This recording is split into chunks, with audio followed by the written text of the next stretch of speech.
दोस्तों नमस्कार, स्वागत है आपका आज के सेशन में। आज के सेशन दोस्तों एसएसटी सामाजिक विज्ञान का होने वाला है दोस्तों, जो कि ये के प्रश्न बहुत ही महत्वपूर्ण है।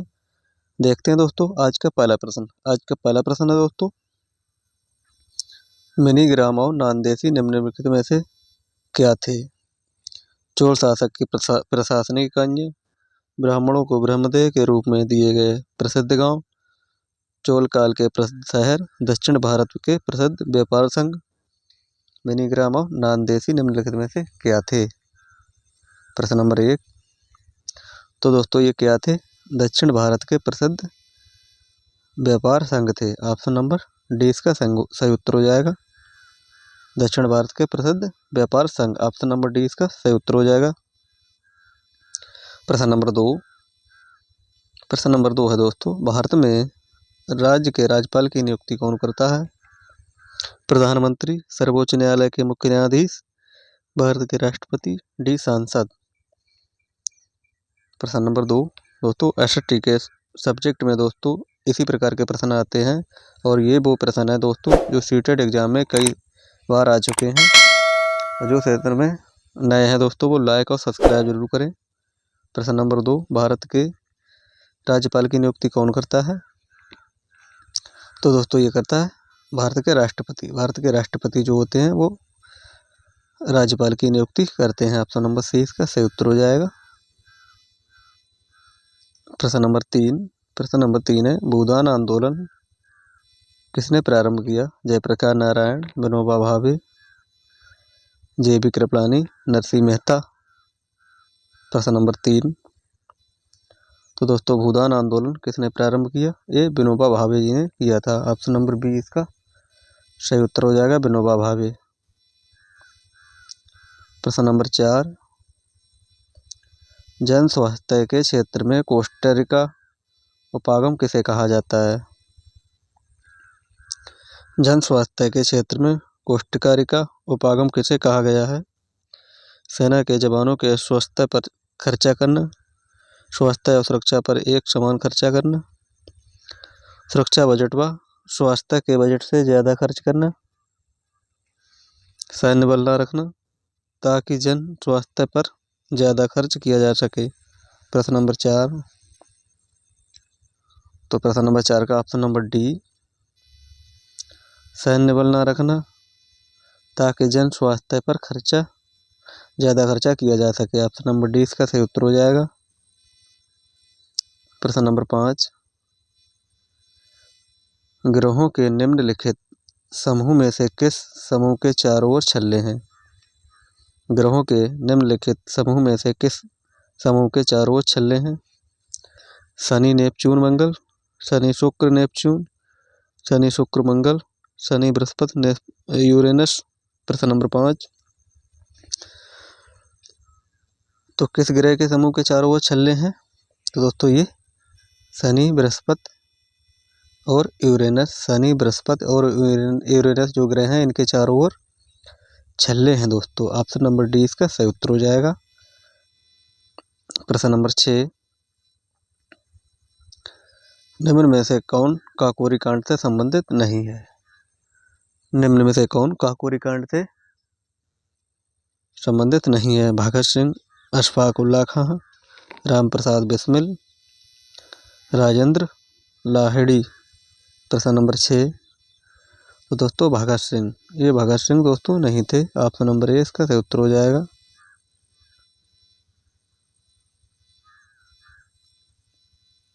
प्रश्न नंबर 7, निम्नलिखित क्षेत्रों में से किसमें चिनूक स्थानीय पवनें चलती हैं? निम्नलिखित क्षेत्रों में से किसमें चिनूक स्थानीय पवनें चलती हैं? पेरी, सवाना, पंपास, बिल्डर्स। पेरी, सवाना, पंपास, बिल्ड। प्रश्न नंबर 7, तो दोस्तों चिनूक जो है स्थानीय पवनें कहाँ चलती हैं? पेरी में। ऑप्शन नंबर ए इसका सही उत्तर हो जाएगा, पेरी। प्रश्न नंबर 11, ऋग्वेद में गंगा और यमुना नदी का डैश डैश बार नाम आया है? 12 बार, 1 बार, लगभग 1000 बार, डी 100 बार। प्रश्न नंबर 8, ऋग्वेद में गंगा और यमुना का एक बार नाम आया है। ऑप्शन नंबर 20 का सही उत्तर हो जाएगा। प्रश्न नंबर 9, लोकसभा के लिए कितने सदस्य मनोनीत हो सकते हैं?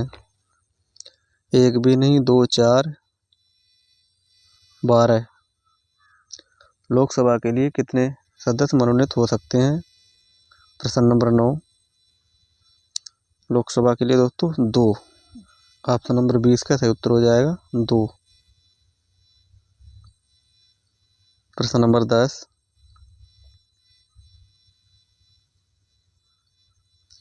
निम्न में से वायुमंडल की कौन सी परत वायुयान उड़ान के लिए आदर्श है? निम्न में से कौन सी परत वायुमंडल की कौन सी परत है जो वायुयान उड़ान के लिए बढ़िया है? सप्ताह मंडल, वायुमंडल, क्षोभ मंडल, आयन मंडल। प्रश्न नंबर 10, तो दोस्तों वायुयान उड़ान के लिए समताप मंडल सबसे बढ़िया परत है। ऑप्शन नंबर ए, समताप मंडल इसका सही उत्तर हो जाएगा। प्रश्न नंबर 11, भारत द्वारा निम्नलिखित में से किस शासन प्रणाली को अपनाया गया था?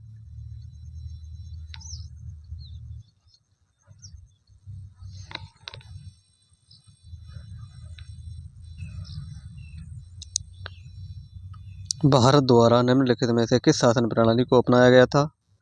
राष्ट्रपति और संघीय, राष्ट्रपति और एकात्मक, संसदीय और संघीय, संसदीय और एकात्मक। प्रश्न नंबर 11, प्रश्न नंबर 11, तो 11 का ऑप्शन नंबर सी, संसदीय और संघीय, इसका सही उत्तर हो जाएगा ऑप्शन नंबर सी। प्रश्न नंबर 12, प्रश्न नंबर 12, कन्नौज पर लंबे समय तक त्रिपक्षीय संघर्ष किन 3 राजवंशों के बीच चला? गुर्जर, प्रतिहार, राष्ट्रकूट और चोल। पाल, राष्ट्रकूट और गुर्जर प्रतिहार। ऑप्शन नंबर सी, गुर्जर प्रतिहार, पाल और चोल, राष्ट्रकूट, चोल और पाल। प्रश्न नंबर 12, तो दोस्तों कन्नौज पर लंबे समय तक त्रिपक्षीय संघर्ष किन नामों से किन 3 राजवंशों के बीच चला? तो ये पाल, राष्ट्रकूट, गुर्जर और प्रतिहार। ऑप्शन नंबर 20 का सही उत्तर हो जाएगा। प्रश्न नंबर 13, निम्न में से किसे भारत का राष्ट्रीय जलीय जीव कहा जाता है? निम्न में से किसे भारत का राष्ट्रीय जलीय जीव कहा जाता है? किसे कहा जाता है? तो ये डॉल्फिन गैंगटिका को, डॉल्फिन गैंगटिका को। ऑप्शन नंबर 20 का डॉल्फिन गैंगटिका को भारत का राष्ट्रीय जलीय जीव कहा जाता है। ऑप्शन नंबर 20 का सही उत्तर हो जाएगा। प्रश्न नंबर 14, आराम बाग अधोलिखित किस मुगल शासक ने बनवाया था? आराम बाग अधोलिखित किस मुगल शासक ने बनवाया था? जहांगीर, अकबर, हुमायूं या बाबर। प्रश्न नंबर 14, तो दोस्तों आराम बाग किसने बनवाया था? बाबर ने। ऑप्शन नंबर डी इसका सही उत्तर हो जाएगा। प्रश्न नंबर 15, अशोक के अधिकतर अभिलेख निम्नलिखित लिपियों में से किसमें लिखे गए थे? तमिल, उच्चकी, देवनागरी, ब्राह्मी। तो अशोक के अभिलेख किसमें लिखे गए थे?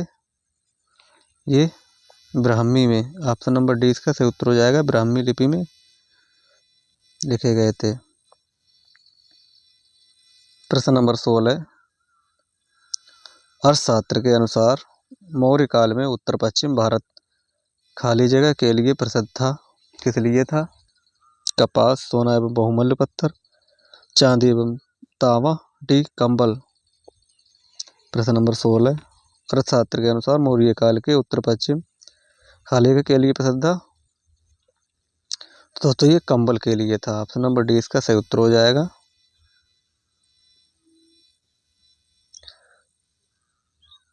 प्रश्न नंबर 17,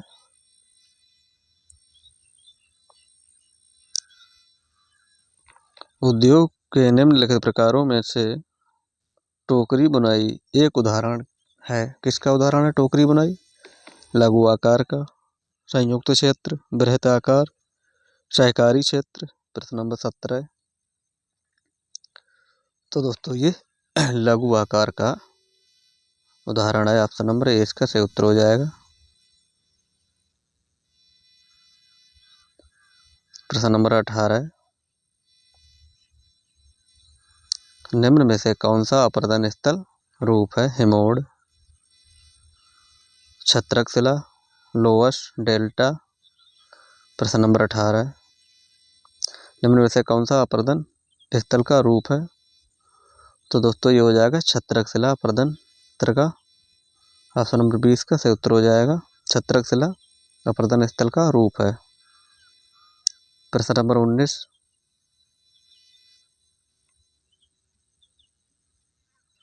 ऐसा विश्वास किया जाता है कि ईसा मसीह का शिष्य सेंट थॉमस खाली जगह में आए।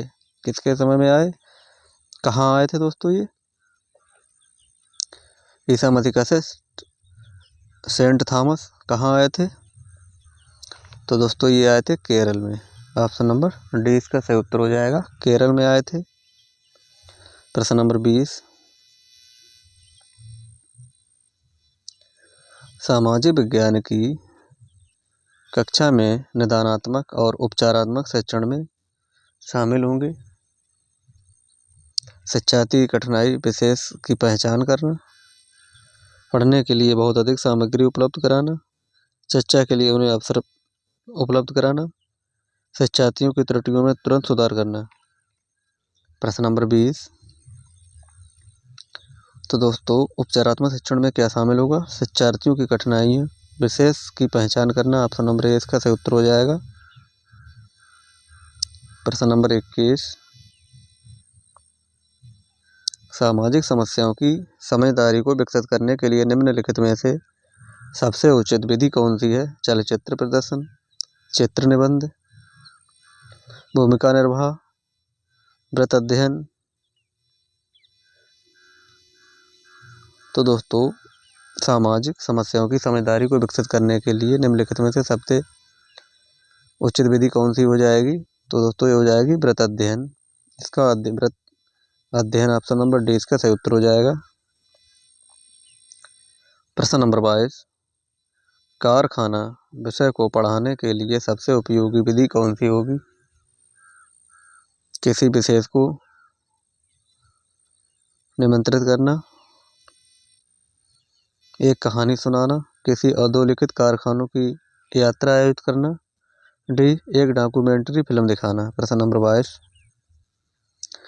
तो दोस्तों प्रश्न नंबर 22 का ऑप्शन नंबर सी किसी अधोलिखित कारखानों की यात्रा आयोजित करना। ऑप्शन नंबर सी इसका सही उत्तर हो जाएगा। प्रश्न नंबर 23।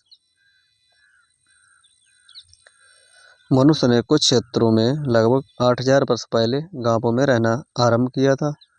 निम्नलिखित में से वे क्षेत्र कौन से थे? नर्मदा के आसपास के क्षेत्र, सुलेमान तथा कृधर की पहाड़ियाँ, गंगा तथा यमुना का दुआब, दक्कन तथा कोंकण। प्रश्न नंबर 23। तो प्रश्न नंबर 23 का ऑप्शन नंबर बी सुलेमान तथा कृधर की पहाड़ियाँ। ऑप्शन नंबर 20 का सही उत्तर हो जाएगा। प्रश्न नंबर 24। टीबी का टीका किस रोग के बचाव के लिए लगाया जाता है? तपेदिक, डिप्थीरिया, मियादी बुखार, काली खांसी। तो टीबी का टीका दोस्तों किस लिए लगाया जाता है? प्रश्न नंबर 24। तपेदिक के लिए ऑप्शन नंबर ए इसका सही उत्तर हो जाएगा। प्रश्न नंबर 25।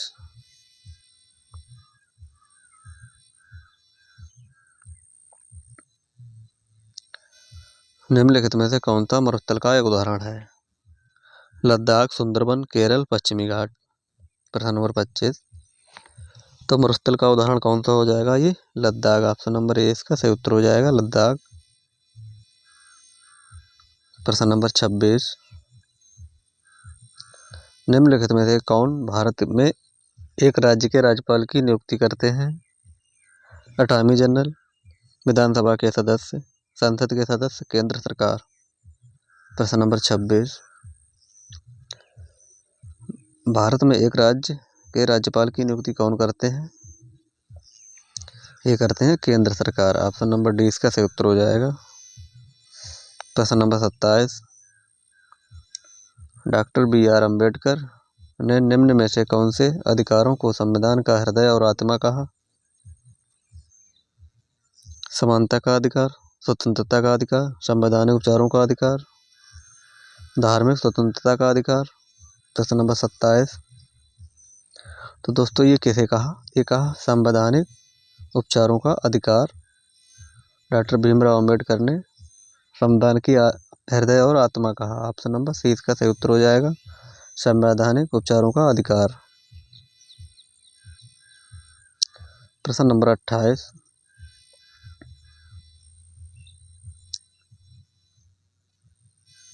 हिंदू विधवा पुनर्विवाह अधिनियम निम्न में से किस वर्ष पारित हुआ? 1856 में, 1846 में, 1816 में, 1826 में। प्रश्न नंबर 28, तो दोस्तों विधवा पुनर्विवाह अधिनियम 1856 में पारित हुआ। ऑप्शन नंबर ए इसका सही उत्तर हो जाएगा।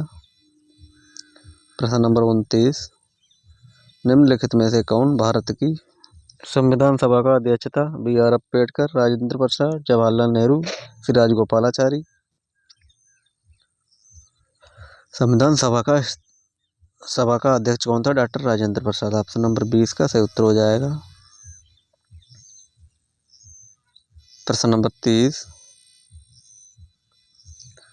परमाणु ऊर्जा संयंत्रों में बिजली खाली जगह की प्रक्रिया द्वारा उत्पादित की जाती है? नाभिकीय संगठन, परमाणुीय कंपन, नाभिकीय संलयन, नाभिकीय विखंडन।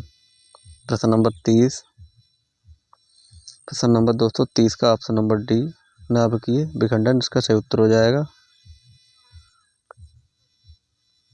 प्रश्न नंबर 31, किसी नदी और उसके सहायकों द्वारा अववाह क्षेत्र कहलाता क्या है? अववाह क्षेत्र क्या कहलाता? नदी, घाटी, नहर, बांध, जलडमरू। प्रश्न नंबर 31, दोस्तों क्या कहलाता है? ये कहलाता है नदी, घाटी। ऑप्शन नंबर ए इसका सही उत्तर हो जाएगा। प्रश्न नंबर 32, खालसा की स्थापना करने वाले निम्न में से कौन थे? गुरु गोविंद सिंह, गुरु तेग बहादुर, गुरु नानक देव, गुरु अंगद देव। प्रश्न नंबर 32, खालसा की स्थापना करने वाले कौन थे? तो दोस्तों ये गुरु Govind Singh. Option number A इसकी सही उत्तर हो जाएगा।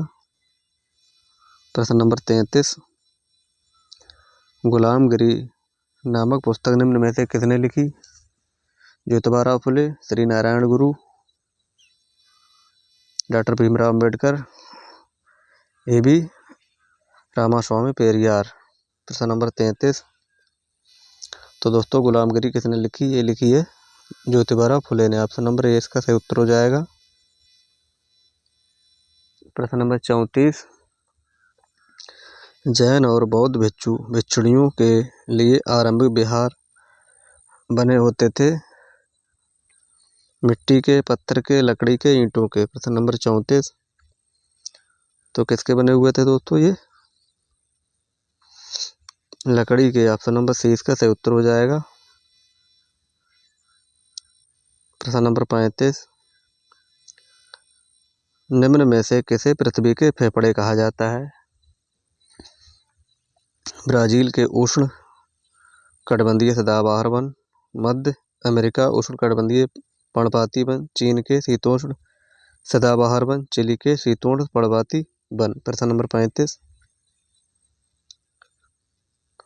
तो दोस्तों किसे कहा पृथ्वी के फेफड़े किसे कहा? ब्राजील के उष्ण कटिबंधीय सदाबहार वन। ऑप्शन नंबर ए इसका सही उत्तर हो जाएगा। दोस्तों ये रहे आज के 35 प्रश्न। दोस्तों आपको सीटेट के ये 35 प्रश्न कैसे लगे हैं दोस्तों? कमेंट बॉक्स में ज़रूर बताएं। तब तक के लिए दोस्तों धन्यवाद। दोस्तों मिलेंगे अगले सेशन में। सेशन को लाइक और सब्सक्राइब जरूर करें दोस्तों। तब तक के लिए दोस्तों धन्यवाद।